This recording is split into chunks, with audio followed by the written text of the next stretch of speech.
ইয়েমেনে হুথি বিদ্রোহীরা জাহাজ চলাচলের উপর আক্রমণ বন্ধ না করা পর্যন্ত যুক্তরাষ্ট্র তাদের উপর আক্রমণ চালিয়ে যাবে।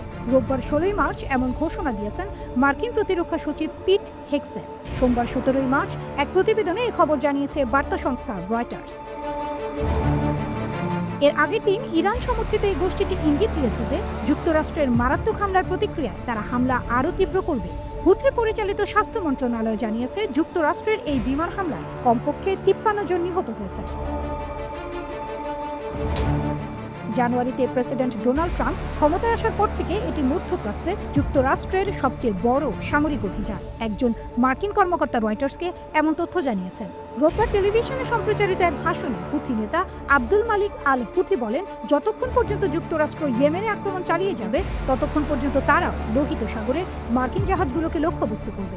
যদি তারা তাদের আগ্রাসন অব্যাহত রাখে তাহলে আমরাও উত্তেজনা বৃদ্ধি অব্যাহত রাখব, বলেন আল হুথি। এদিকে হুথি আন্দোলনের রাজনৈতিক ব্যুরো যুক্তরাষ্ট্রের হামলাকে যুদ্ধাপরাধ হিসেবে বর্ণনা করেছে। অন্যদিকে মস্কো ওয়াশিংটনকে হামলা বন্ধ করার আহ্বান জানিয়েছে।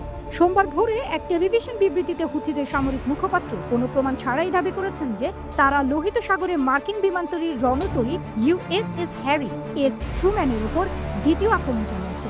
এর আগে রোববার মার্কিন যুদ্ধবিমান 11টি হুথি ড্রোন ভূপাতিত করেছে, যার কোনোটি ট্রুম্যানের কাছাকাছি পৌঁছাতে পারেনি বলে একজন মার্কিন কর্মকর্তা রয়টার্সকে জানিয়েছেন।